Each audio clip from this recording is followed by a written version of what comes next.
Selamat datang di channel saya, Jurnal Dedi. Untuk yang pertama kali bergabung dengan channel saya, tidak ada salahnya teman-teman untuk like, komen, dan subscribe di akhir video ini. Yang ketiga adalah NKRI. Nah, ini adik-adik, memang salah satu pilar kita adalah NKRI adalah Negara Kesatuan Republik Indonesia. Jadi kalau kita lihat sejarah juga, bentuk negara kita ini tidak serta-merta adalah negara kesatuan. Dulu pernah dibentuk negara federasi, negara bagian, dan sebagainya. Tetapi melihat bagaimana historis bangsa kita ini, para pendiri bangsa kita sudah berkomitmen bahwa bentuk negara kita adalah negara kesatuan. Artinya apa? Dari mulai Aceh sampai ke Papua, seluruh Kalimantan itu tidak ada negara-negara bagian yang mempunyai kedaulatan sendiri. Semua adalah bentuknya negara kesatuan. Ya. Jadi ini adalah harga mati yang tidak bisa tawar lagi. Dan ini menjamin untuk persatuan bangsa kita agar pembangunan bangsa kita ini bisa dilaksanakan secara komprehensif, secara menyeluruh, ya, agar setiap negara, setiap wilayah pun terjamin keamanan dan kedaulatannya. Lanjut.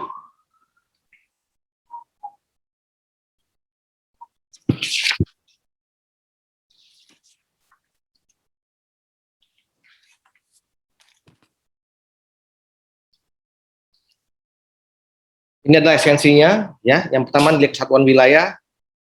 Tadi saya sampaikan tadi itu menjamin antara wilayah-wilayah bangsa negara kita ini tetap utuh dan satu, ya. Kemudian juga nilai persatuan bangsa agar menjamin bahwa seluruh bangsa-bangsa kita, seluruh negara Kesatuan Republik Indonesia itu wilayah-wilayahnya tetap mendukung persatuan bangsa, kemudian kemandirian.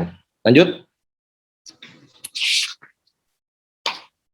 Kemudian pilar yang keempat adalah Bhinneka Tunggal Ika. Lanjut.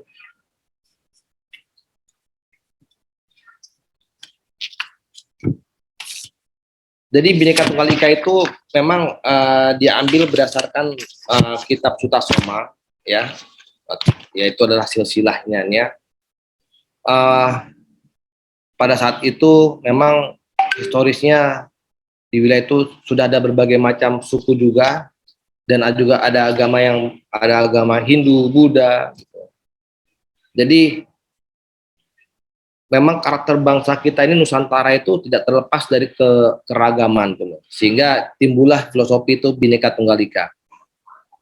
Artinya kita juga bisa memahami bahwa berbagai macam unsur-unsur yang ada di negara kita adalah suatu kesatuan. Ya.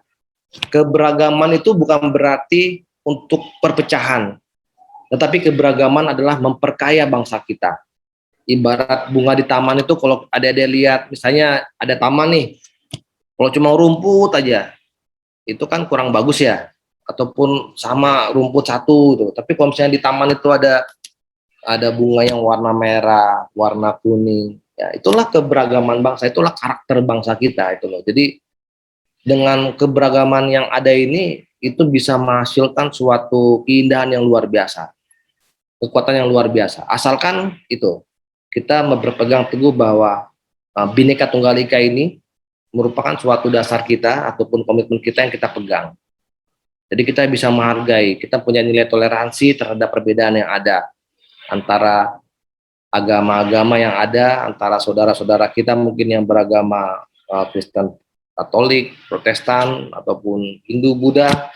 Kita tetap merasa satu walaupun memiliki agama yang berbeda, dengan suku yang berbeda, antara seorang mungkin orang Kutai, orang Banjar, orang Jawa, Madura, walaupun berbagai macam suku, tetapi kita merasa satu karena Bhinneka Tunggal Ika.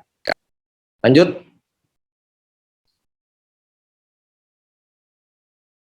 Lanjut slide-nya.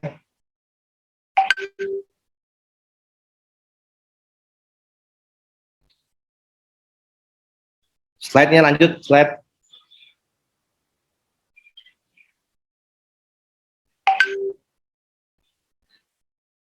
Nah, ini ada poin yang terakhir dari saya, ya. Mungkin ini adalah sebagai himbauan saja. Yang pertama memang adik-adik sekarang sudah berada pada fase yang berbeda dengan sebelumnya.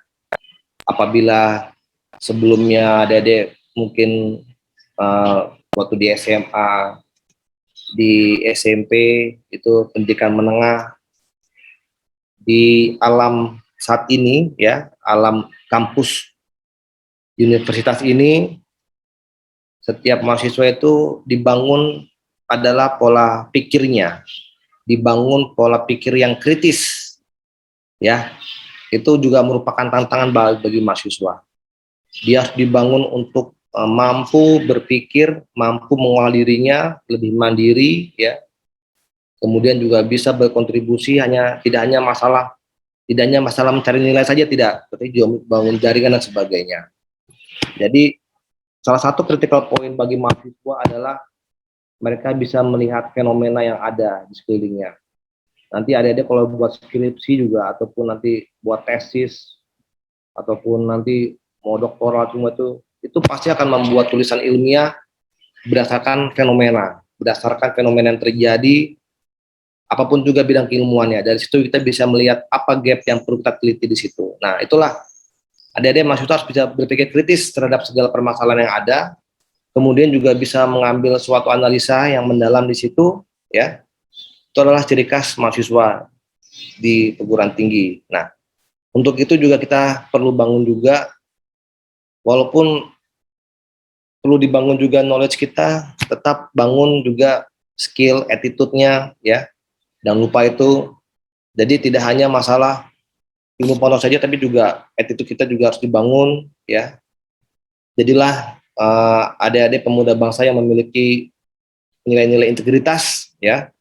Ini penting sekali nilai integritas ini, karena memang bagaimanapun kita nanti adik sudah habis kuliah bekerja dimanapun juga harus punya itu, integriti itu, ya. Itulah yang mendasar kita berbuat jujur, berbuat baik, ya. Adalah nilai-nilai integriti itu.